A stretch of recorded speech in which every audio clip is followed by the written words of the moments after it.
Assalomu alaykum, hammaga xayrli kun. Shunaqa qilib, sistemni navbatdagi video darslarni davom ettiramiz. Birinchi darsimizda yangi razdel bo'yicha davom etadi. Endi statistikadan ham yanada yangi mavzu, ya'ni statistikani to'g'rirog'i davomi yangi razdelda ko'rib chiqamiz. Asosan yana disclaimercha qisqacha aytib qo'yamiz. Asosan videoda o'zimizni asosiy kitobga bog'liq bo'ladi, ya'ni kitobdagi masalani tahlil qilib boramiz. Chunki aynan nazorat ishlari ham aynan shu masalada tushgan. Shunaqa nima qilamiz? Ikkinchi razdelda birinchi qismidagi mavzudan boshlab ketdik. Kim mavzuni tushuntirgandan ko'ra, menimcha misol davomida mavzuni o'rganganimiz ancha qulay deb bildim. Agar kim misol davomida qanaqa savollar bo'lsa, bemalol berib keturasizlar. Tushunarli? Ya'ni ishlash davomida nimadir tushunmadinglar, qaysi bir harf o'tiydi, maydasigacha tushuntirib ketishga harakat qilamiz. Birinchi masala tyuber. Bizda aytilyapti, ya'ni bizda finansiy shotda tekshiruv ketayotgan edi. Tekshiruv bo'yicha aytilyapti, o'sha tekshiruv bo'yicha ya'ni xato bo'lish protsent 5% ga teng ekan. Ya'ni xato chiqish ehtimoli. Agar bu narsani qismlarga o'tkazib oladigan bo'lsak, 0 100dan 5 degan ifoda kelib chiqadi. Keyin bizga aytilyapti, auditor dokumentlar ichidan 3 ta ixtiyorisini, ya'ni tanlab oldi. Keyin shuni endi bordik. Ya'ni 3 ta tanlab olindi. Hali biz uni qanchasi to'g'ri, qanchasi xatoligini bilmaymiz. Ya'ni umumiy kolleksiya deb, ya'ni umumiy hajmni biz endi berishga odatlangandik. Keyin endi bizga savol qo'yilyapti. Найти закон распределения случайной величины, ya'ni qonuniyat topishimiz kerak ekan. Ya'ni zakon raspределения. Hop, bu yerda ya'ni taqsimot qonuni kelyapti. Mana shu sizlarga tushunarli bo'lsa kerak. Ya'ni taqsimot qonuni ketar ekan. X, ya'ni bu bizda xatolar soni. Ya'ni ошибка chiqishi ehtimoli ekan. Yaxshi, hozir shu yerda to'xtab turamiz. Idoq qismini keyin video davomida tushuntirib ketaman. O'zi zakon raspределения nima? Biz odatiy o'rgangan umumiy verariyatni topishdan farqli o'laroq, ya'ni taqsimotlar qonunida biz faqatgina bitta holatni ko'rmaymiz, balki umumiy butun holatni tahlil qilib chiqamiz. Lekin endi og'iz ochmasdan bitta misolda ishlab beraman, shu davomida yana tushuntirib ketishga harakat qilaman. Bu nima degani? Taqsimotlar qonuni bo'yicha, ya'ni bizda jadval beriladi. Ya'ni har doim sizlarda taqsimot, ya'ni zakon raspределения bo'layotib, sizlar doimiy jadval chizib olasizlar. Jadval bo'yicha bizda x, ya'ni funksiyamizning qiymati, ya'ni hozirgi holatda bizda xatolar soni va uni sodir bo'lish ehtimolligi nazarda tutilgan. Masalan, bizda n 3 ta, ya'ni umumiy dokumentlar tanlab olingan bo'lsa, umumiy endi bu yerda teorema variatsiyasi, ya'ni ehtimollik nazariyasiga ayrim teoremalarni ishlatamiz. Hozirgi holatda masalan n tadan n tasi bo'lish ehtimoli. Qaysi teoremasi masalan sizlarga eslatdi? Bernoulli. Xuddi shunaqa, ya'ni Bernoulli. Ya'ni nimaga ko'rinishi? S n tadan n tasi p m-nchi daraja va q m-nchi. Ya'ni biz n ta kolleksiyadan n tasi bo'lish sodir ehtimoliga. Zakon raspределения nima qilasizlar? Xuddi shu m 0 dan to hammasigacha ko'rib chiqishingiz kerak. Masalan, biz o'tgan semestrimiz semestr boshida birinchi razdelda faqat n ta holatda o'zini ko'rgan bo'lsak, ana endi umumiy holatda tahlil qilib chiqishni o'rganar ekanmiz. Keling bir boshdan boshlaymiz. Birinchi qoida shu. n bizda 3 ga teng. Birinchi holatda p 0 bo'lish, ya'ni umuman xato chiqmasligi ehtimoli. Nima bo'ladi bu yerda? S 0, p bizda berilgan 0.05 0-chi darajasi va menda savol, q bizda nimaga teng edi? O'xshamasligi. Q o'xshamasligi, ya'ni 1 minus teskarisi qo'shsam bo'ladi, to'g'ri? Ya'ni teskari ehtimollik topishni biz ayiramiz, ya'ni 1 minus p. Va 0.05, ya'ni 1 dan 0.05 ayirsam 0.95. Bunga menimcha hamma tushunadi. Yaxshi. Endi formulada bizda aytilyapti m minus m. Bizda bu yoqda m'imiz 0 ga teng bo'lgani uchun 3 dan 0 ni ayirsam, bizga chiqadigan qiymat 3 degan qiymat chiqadi. Har doim 0 dan boshlab qo'yib. Ha, har doim 0 dan boshlaysiz. 0 dan masalan qoida nima bo'ladi? 0 dan to n gacha bo'ladi. Ya'ni siz o't uyda hammasini tahlil qilib chiqasiz bu yoqda. Faqatgina m holatda emas. Zakor распределение от нуля до конца. Hammasini tahlil qilib chiqamiz. Hop. Bu narsa hisob kitob qilinadi. Agar topib qo'yadigan bo'lsak, s 3 0. Endi bu yoq 0 degani bu yoq 1 chiqadi ekan. Ya'ni mana formula. n faktorial bo'lingan n faktorial i n minus n faktorial formulasi bo'yicha. Agar hisoblab qo'yadigan bo'lsak 1. Ixtiyoriy sonning 0-darajasi 1. Hop, 0.95 3-darajasi bizada 0 butun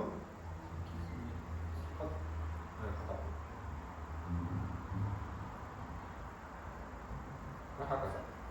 Taxminan shunaqa javob chiqar ekan. Yozaman. Bu yoqda menda x 0 bo'lganda buni sodir bo'lish ehtimolligi 0.857 teng ekan. Xuddi shunaqa tarzda x1, x2 va x3 qiymatlarini ham biz topib chiqishimiz kerak bo'ladi.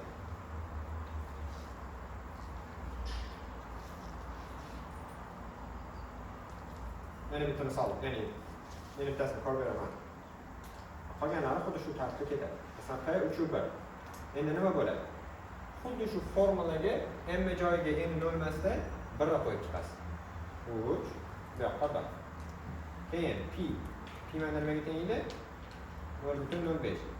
m-chi daraja, ya'ni 1 ga teng va q bu bizda teskarisi edi, ya'ni 0.95. 3 dan 1 ayirib olasiz. Va 2-chi daraja degan chiqadi. Va hokazo hammasini nima qilishingiz kerak ekan? Qiymatlarini topib chiqishimiz kerak bo'ladi.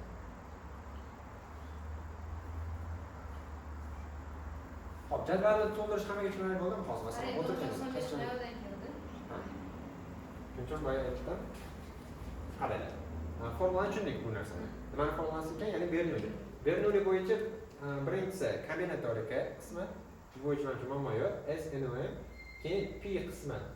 Ya'ni bu bizda qaysidir sabritsiya yoki hodisani sodir bo'lish ehtimolligi. Ya'ni aynan sodir bo'lish P.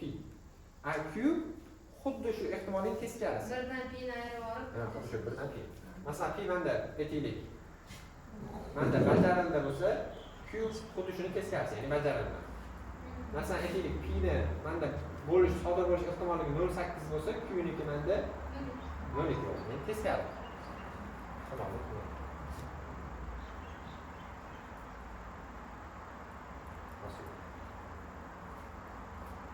Hop, jadval to'ldirish tushundik.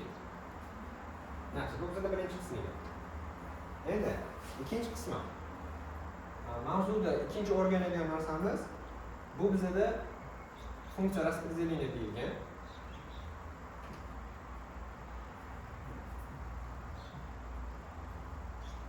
Bu degani bizda ya'ni taqsimot funksiyasi.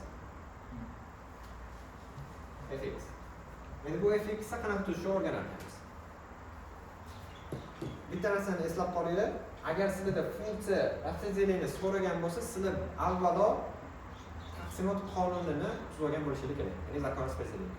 Agar sizlarda u taqsimot bo'lmasa, funksiyani tuzib bo'lish biroz murakkablashib ketadi.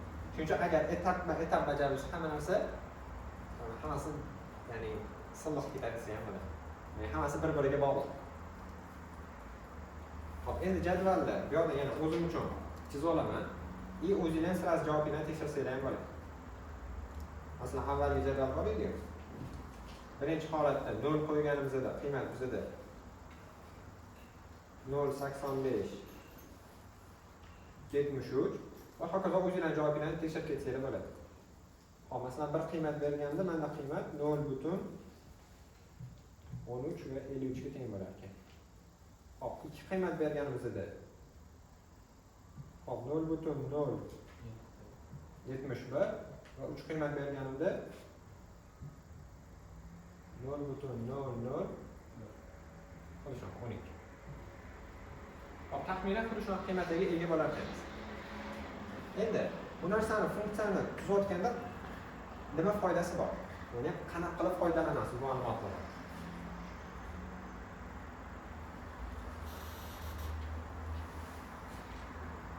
Yo'q, yana yozib o'taman. Funksiya bizda teng bo'ladi. Endi bu bizning uslubni shablon deylik. O'zingizlar ham xuddi shablonni xuddi shunaqa tartibda to'g'rilab olasizlar. Px kichkina x deyiladi. Ya'ni shablon shunaqa. Ana undan keyin asosiy hisob-kitob qismimiz boshlanadi. Katta qarz ochamiz. Qarz ochgandan keyin birinchi qilgan ishim 0 deb yozaman va bu 0 manda nima degani? 0 degani ya'ni bizda umuman hodisa hop 0 deylik. Hozir ham nima tushunasiz bitta. 0 qatdan keladi degan narsa. Hozir ro'y bermas. Ha, hozir ro'y bermaslik. Lekin bundan oldin mana deylik. X masalan kichik yoki teng 0. Bu nima degani? Mana p ni joyida o'zingizda m bo'ladi-yu, ya'ni hodisa ro'y berish yoki ro'y bermasligi ehtimolligi. Endi tasavvur qiling, shu 0 dan kichik, ya'ni 0 dan kichik degani, ya'ni umuman ro'y bermaslik degani-da. To'g'ri? Audit ratsiyasini chiqadi. Ha, xuddi shunaqa. Endi ro'y bermagan narsani bo'lish ehtimolligi bizda avtomatik tarzda 0 ga teng. Xuddi shunaqa. Ya'ni bu nima ekan bizda? Bu bizda p ni qiymati, a bu yoqda bizda m qiymati ketar ekan. Endi davom etamiz. Bu yoqda bizda 0. Endi qaranglar. Bo'lish ehtimoli 1 dan kichik. 1 dan kichik. Ko'pchilik adashishi mumkin.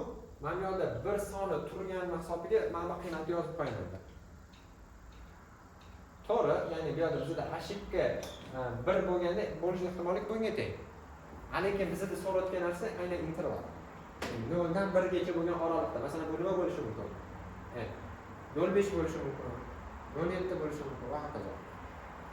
Aynan shu ichki interval nazarda tutilganligini hisobiga biz aynan mana bu narsani olamiz. Aynan bu narsa bizda nima ekan? 0,1 interval. Mana bo'lish ehtimoli Tengning inkrementatsiya bo'lmaydi. Bir tengmas. Shablonda shunaqa beriladi. Yozib ketasiz. Ya'ni shablon shunaqa. Mana bu narsa o'zgarmaydi. Asosiy shablonni yodlash protsess mana shunaqa, shablon o'zgarmaydi. Aslan o'zgargan narsa mana bu qismi. Shablon mana tomonga o'zgarmaydi. 0 1 keyin aytaylik 1 x kichik yoki teng 2 keyin 2 katta x kichik yoki teng 3 va oxirgisi x katta 3 ya'ni asosiy shablon bizda shundan iborat.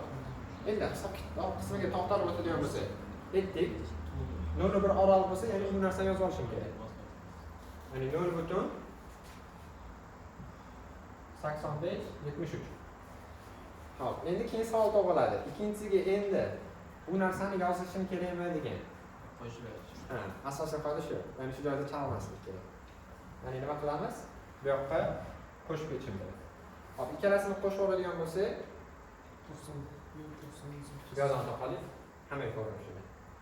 0 8 ga 1 qilsam 9, 5 ga 3 qilsam 8 va 7 ga 5 qo'shsam o'zi xato qilib orqadan boshlashim kerak. Yo 6 12 va 9. Hop, tengasa. Endi buni qo'shib oladigan bo'lsam. Umumiyga qo'shasiz. Ha. 9 9 9 7 9 9 7. Hop, bu yerga Kalkulyator.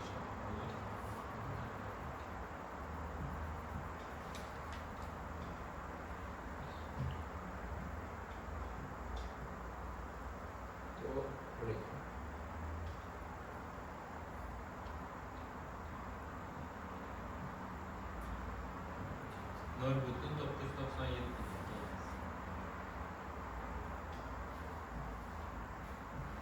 va oxirgisi 1. Ya'ni to'g'ri hisoblansa shunaqa javob chiqsin. o'zi eng oxirisi doim 1 bo'ladi, chunki x 3 dan katta qiymatda u doim bajariladigan bo'lishi kerak.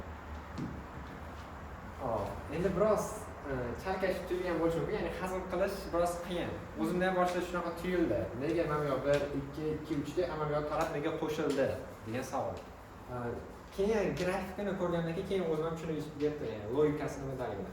Hozir masalan sizlarga ham grafikini ko'rsatgandan keyin уже ancha tushunishni boshlaysizlar. Misolda. Masalan, xuddi shu misolda hozir agar grafikini ko'radigan bo'lsak, hemen ko'ryapti. Funksiyani o'zini o'tkazaylik. Keyin shu funksiyani grafikini tuzib ko'raylik.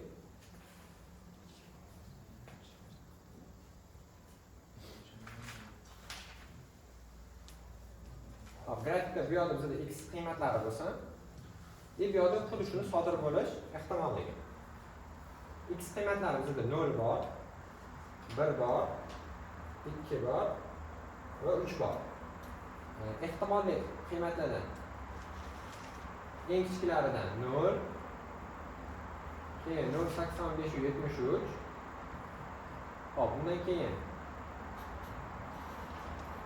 0.992.6. Hop, bundan keyin 0.997 va oxiri 1 degan qiymatlar. Endi grafikga yaxshilab e'tibor qaratadigan bo'lsak, biz nima deydik? X 0 dan kichik bo'lganda ehtimollik doim 0 ga teng. Mana 0. To'g'ri?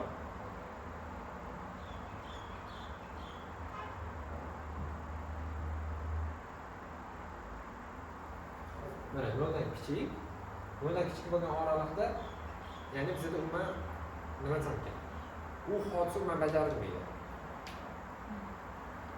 Keyin 0 dan 1 oralig'ida, 0 dan 1 oralig'ida ehtimoliy 0.8573.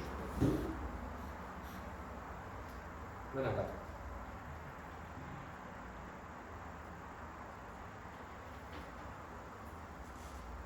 Ya'ni shu oralig'da berilgan qiymatda shu hodisani sodir bo'lish ehtimoliga aynan bunga teng bo'ladi. Masalan, bir nuqtani olganingizda xuddi shu ehtimolda. Mana masalan aytaylik, mana bu jadvalda ham biroz tushunarliroq bo'lishi mumkin.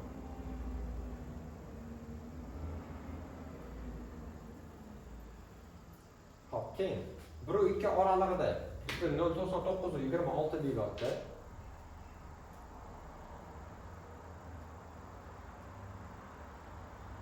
Mana bu yoq taraf. Keyin 2 nuqta berganimda to 3 gacha shu qiymatdan qabul qiladi. Ya'ni beryapmiz. I 3 dan katta bo'lgan qiymatda uni sodir bo'lish variantisi ya'ni 1 ga teng, ya'ni avtomatik o'zi bajariladi degan. Hop, ahamiyat beradigan bo'lsa, variantisi doim oshib boryapti. Ya'ni bu nima degani? Ha. So'zlasiga biroz yaqin, keyin o'zingizda qoida bor edi. Aynan shu narsa stupendli formada bo'ladi, orasida razriv bo'ladi. Agar m da целый sonda bo'lsa. Chunki biz m aynan mana bu oralig'da bera olmaymiz-da. Qanaqa beryapmizmi, uni hisoblab ham bo'lmaydi. Shuning uchun biz intervalni berkitamiz. Masalan, 0 dan 1 gacha intervalda bu, agar 0 dan kichik bo'lsa, umuman unaqa hodisa, даже mantiqan jihatdan ham umuman sodir bo'lmasligi aniq bo'lganligi uchun beryapmiz 0 ga teng. Endi o'zi n qiymati 3 ga teng bo'lganligi uchun undan ko'p ошибка chiqa olmaydi. To'g'ri? Shuning uchun masalan m'imiz qiymati ya'ni oshib ketganda bu hodisa sodir bo'lish ehtimolligi 100% ga bo'ladi. Hop, umumiy endi qo'ldan kelgancha tushuntirib ketishga harakat qildim. Agar savollar bo'lsa, hozir ko'rib beraman. Agar kimdir. Hop, основной etap hozir shu, ya'ni grafik tuzish, funksiyani tuzish, mana bu funksiya, mana bu narsa o'zi sizlarda funksiya deyiladi. Mana bu narsa bizda funksiya. Bu grafik funksiya. aynan sizlarda agar grafik so'rasa bu narsani qilasizlar, funksiyani tuzib bersa bu narsani qilib ketishinglar kerak bo'ladi. Buni orqasi tushuntirmoqchi bo'lgan narsani hozir so'zlayman.